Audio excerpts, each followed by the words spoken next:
ಮಂತ್ರಾಲಯದಿಂದ ಮೊನ್ನೆ ಬಂದು ನೆನ್ನೆ ಪುಡಿಗಳೆಲ್ಲ ಮಾಡಿ ಇವತ್ತು ಕೊರಿಯರ್ ಡಿಸ್ಪ್ಯಾಚ್ ಮಾಡಿದಾಗಿದೆ. ಇದು ಅಕ್ಕಿ ಹಪ್ಪಳ.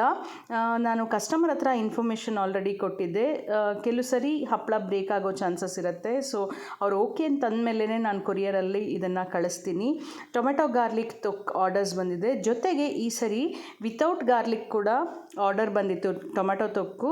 ಪರ್ಸ್ನಲ್ಲಾಗಿ ನನ್ನ ಚಾಯ್ಸ್ ಕೇಳಿದ್ರೆ ನನ್ನ ಇಷ್ಟವಾದ ಫ್ಲೇವರು ವಿತ್ ಗಾರ್ಲಿಕ್ ಚೆನ್ನಾಗಿ ಅನಿಸುತ್ತೆ. ಹಾಗೆಯೇ ಕಡಲೆಕಾಯಿ ಬೀಜದ ಚಟ್ನಿ ಪುಡಿ ಬಂದಿದೆ ಆರ್ಡರ್ಸು.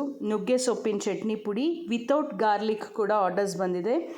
ಹಾಗೆಯೇ ಇದ್ರ ಜೊತೆಗೆ ಪುದೀನ ಚಟ್ನಿ ಪುಡಿ ಕೂಡ ಇದೆ. ಈ ಪುದೀನ ಚಟ್ನಿ ಪುಡಿ ನಿಮಗೆ ನೀವು ಸ್ಯಾಲಡ್ಸ್ ಮಾಡ್ತಿರಲ್ಲ ಅದ್ರ ಮೇಲೆ ಹಾಕ್ಕೊಂಡು ತಿನ್ಬೋದು. ಜೊತೆಗೆ ಮೊಸರು ಬಜ್ಜಿಗೆ ಮಿಕ್ಸ್ ಮಾಡ್ಕೊಂಡು ತಿನ್ಬೋದು. ಸ್ಯಾಂಡ್ವಿಚ್ಗೆ ಈ ಪುದೀನ ಚಟ್ನಿ ಪುಡಿ ಹಾಕಿದ್ರೆ ತುಂಬ ಚೆನ್ನಾಗಿರುತ್ತೆ ಫ್ಲೇವರು.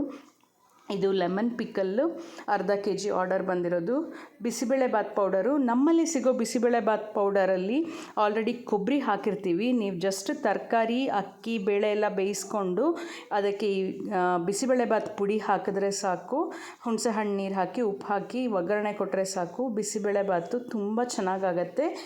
ನೀವೊಂದ್ಸರಿ ಟ್ರೈ ಮಾಡಿ. ಮೈಲ್ಡಾಗೇ ಇರುತ್ತೆ, ತುಂಬ ರಾಡಿ ಎಲ್ಲ ಏನಿರೋದಿಲ್ಲ. ಫ್ಲ್ಯಾಕ್ಸ್ ಸೀಡ್ಸ್ ಗಾರ್ಲಿಕ್ ಚಟ್ನಿ ಪುಡಿ ಕೂಡ ಈ ಸರಿ ಆರ್ಡರ್ಸ್ ಬಂದಿದೆ. ಇದು ಕೊಬ್ಬರಿ ಚಟ್ನಿ ಪುಡಿ. ತುಂಬ ಜನಕ್ಕೆ ಈ ಕೊಬ್ಬರಿ ಚಟ್ನಿ ಪುಡಿ ಇಷ್ಟ ಆಗಿ ತುಂಬ ಆರ್ಡರ್ಸ್ ಬರ್ತಾ ಇದೆ. ಇದು ನಿಮ್ಗೆ ಯಾರಿಗಾದರೂ ಈ ಪುಡಿಗಳೆಲ್ಲ ಬೇಕಿದ್ದಲ್ಲಿ ಇಲ್ಲಿ ಕೆಳಗೆ ಮೆನ್ಷನ್ ಮಾಡಿರೋ ವಾಟ್ಸಪ್ ನಂಬರ್ಗೆ ಮೆಸೇಜ್ ಮಾಡಿ, ನಾನು ಡೀಟೇಲ್ಸ್ ಕಳಿಸ್ತೀನಿ. Thank you.